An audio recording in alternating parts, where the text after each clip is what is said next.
Dans ce journal à l'Assemblée législative de transition où 2 projets de loi étaient en discussion. Ils sont relatifs à l'exercice des professions d'architecte et conseil fiscal au Burkina Faso. Le point de la session plénière avec Nongba Kouda et Amadou Marcel Tou. Mieux assainir le secteur de l'architecture et le métier d'architecte au Burkina Faso. Cette ambition du ministère de l'Urbanisme et de l'Habitat se consolide avec la relecture à l'Assemblée législative de transition de la loi sur la profession d'architecte.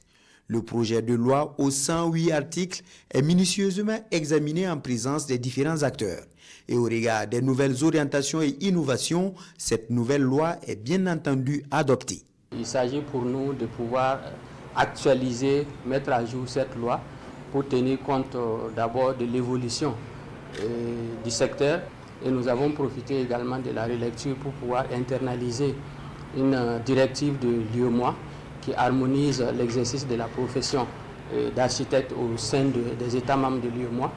Donc il y aura carrément un décret qui va réglementer les honoraires quand il va s'agir des marchés publics et également les honoraires au niveau du monde privé, des particuliers, qui va être régi naturellement par, on va dire, une délibération de l'Assemblée générale des architectes.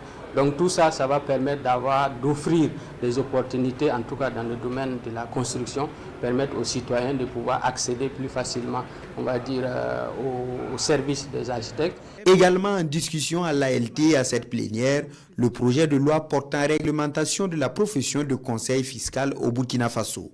Il engage par ailleurs la Commission des finances et du budget qui soutient que cette loi permettra de réduire l'incivisme fiscal. Au vu de la finalité qui concerne donc la mobilisation des ressources propres, il était de bon ton qu'on puisse prendre cette loi, adopter cette loi qui va venir mieux encadrer tout ce qui concerne donc la profession de conseil fiscal. Alors, au titre donc des entreprises privées, ça va leur permettre d'assurer une meilleure promotion du civisme fiscal, parce que tout ce que nous constatons souvent en termes de fraude, en termes d'incivisme fiscal peut être dû aussi à des questions de méconnaissance.